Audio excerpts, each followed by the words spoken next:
일단 앞에 나와 있는 게 이 시에서 시험에 출제될 수 있는 요소니까 내용상의 특징이든 표현상의 특징이든 우리 정리하면서 같이 가도록 합시다.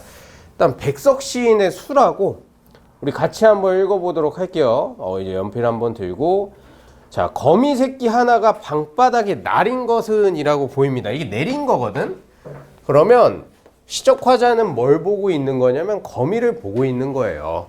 그래서 요거 내렸다라는 거에 하강 이미지라고 필기를 해줄게요. 하강 이미지입니다. 이게 떨어지는 방향이기 때문에 선택지가 될 수 있는 거고, 그 다음에 이 수라라는 시를 계속해서 읽어보다 보면 서술자가 직접적으로, 이 시적 화자가 직접적으로 자신의 감정을 드러낸 부분들이 계속 드러나요. 형광펜으로 한번 쳐줄래? 그 다음에 아무 생각 없이라는 부분에다가 형광펜을 쳐주세요. 여기는 아무 생각 없이. 여기는 학교 선생님도 필기를 이렇게 해주셨는데 화자의 정서가 드러난 부분입니다.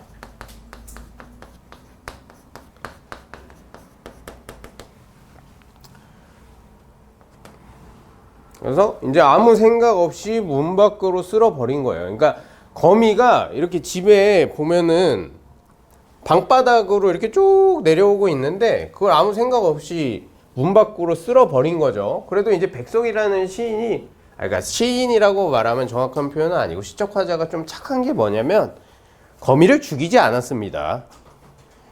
그래서 거미 같은 경우에 여러분들 참고로 알아두면 집안에 들어왔을 때 거미를 죽이면 이렇게 별로 좋지 않다. 그래서 거미는 살려줘라 뭐 이런 이야기가 있어요. 너네 집에 바퀴벌레 같은 거 나오면 죽여?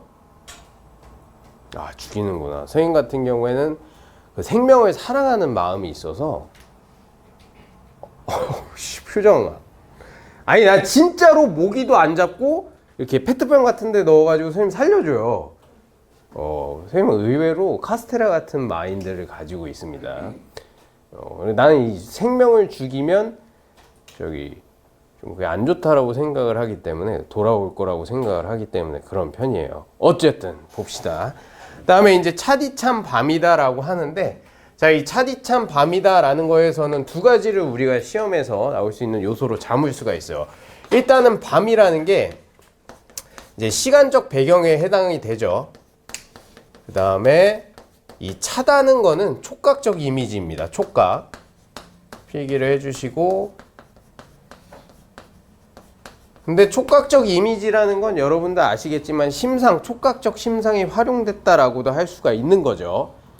그렇다라고 해서 여기에 이제 밤이라는 게 뭐 어둡다, 그러니까 차디찬 밤이다라는 게 혹시나 공감각적 심상에 해당되는 거 아니에요 라고 할 수 있지만 그렇지 않습니다. 이거는 감각이 전이되고 있는 건 아니에요. 아시겠죠?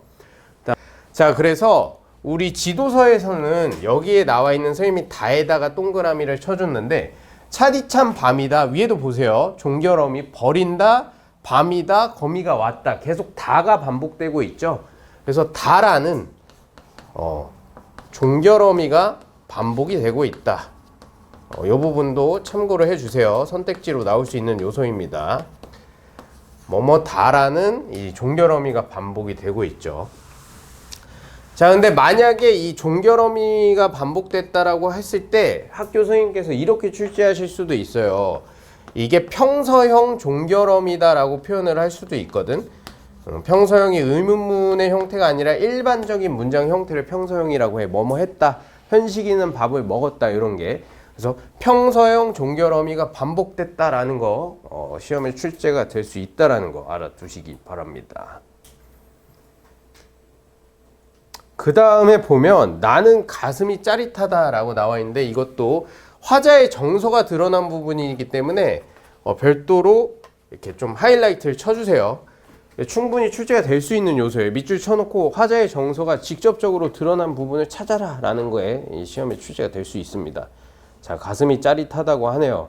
아, 이제 그 새끼 거미를 치워버렸는데 거기에 큰 거미가 오고 나니까 가슴이 짜릿하다고 합니다. 그래서 이거 짜릿한 이유 같은 경우에는 당연히 뭐 죄책감이 들었기 때문인데, 우리 교과서의 설서에는 이걸 죄책감이라고 표현을 하고 있어요. 이건 굳이 필기 안 해도 됩니다.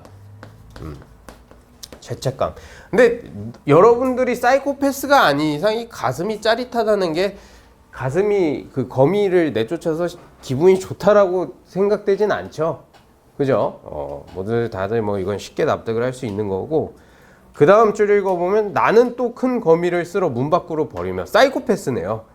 하지만 이걸 보면 그 다음 줄까지 읽어봐야 됩니다. 찬 밖이라도 새끼 있는 대로 가라고 하며 서러워한다라는 겁니다. 그러니까 찬 밖이 왜 이제 밑줄을 쳐놨냐면 이게 힘든 환경이라고 필기를 해주세요. 그러니까 집 안이 아니라 바깥이 추운 곳인데 거기라도 새끼가 있는 대로 가라고. 아까 전에 새끼를 이렇게 쳐냈잖아. 그런 거죠. 그러면서 서러워한다라는 부분에도 이렇게 좀 하이라이트 쳐주세요. 자, 그리고 나서 그 다음 년을 같이 보겠습니다. 이렇게 해서 아린 가슴에다가 또 하이라이트 쳐주세요. 아린 가슴이 싹기도 전이다. 그러니까 아린 가슴이 그런 아픈 가슴이 진정되기도 전이다라고 표현을 하고 있는 거예요. 분명히 울고불고 할 이 작은 것을, 이 작은 것은 지금 뭐를 뜻하냐면 여기 위에 나와 있는 새끼거미죠. 고이 보드러운 종이의 바더인데, 보드러운 종이인데 보드럽다라는 게 무슨 심상이 느껴지나요? 뭐냐? 촉각이에요. 그래서 이 부분 같은 경우에 촉각적 이미지라고 써주세요. 촉각적 이미지, 그 다음에 심상 모두 똑같습니다. 근데 이게 보면 이 거미가 보드럽다는 게 아니라 거미가 다칠까봐 보드러운 종이에 받아가지고 문 밖으로 버린 거예요. 그러니까 아까 전에 1년에서는 아무 생각 없이 문 밖으로 쓸었는데 이번에는 좀 많이 착해졌습니다. 이것의 엄마나 누나나 형이라고 지칭을 하는 거는 아까 전에 1년에서부터 바깥으로 내보냈던 거미들을 뜻하는 거예요. 자, 일단 거미의 엄마, 누나, 형이라고 표현을 한 거에서 이 부분은 거미가 의인화됐다라고 우리가 생각을 할 수 있습니다. 의인화라고 써주세요. 의인화가 된 파트는 여기 전체입니다. 선생님 같은 경우에 내가 선생님이면 이 부분에다가 이렇게 슬쩍 밑줄을 쳐주고 다음 중에서 성격이 다른 하나를 골라라 라는 식으로 출제를 할 것 같아요. 이해되니? 그런 식으로 나올 수 있으니까 잘 필기를 해주시기 바랍니다.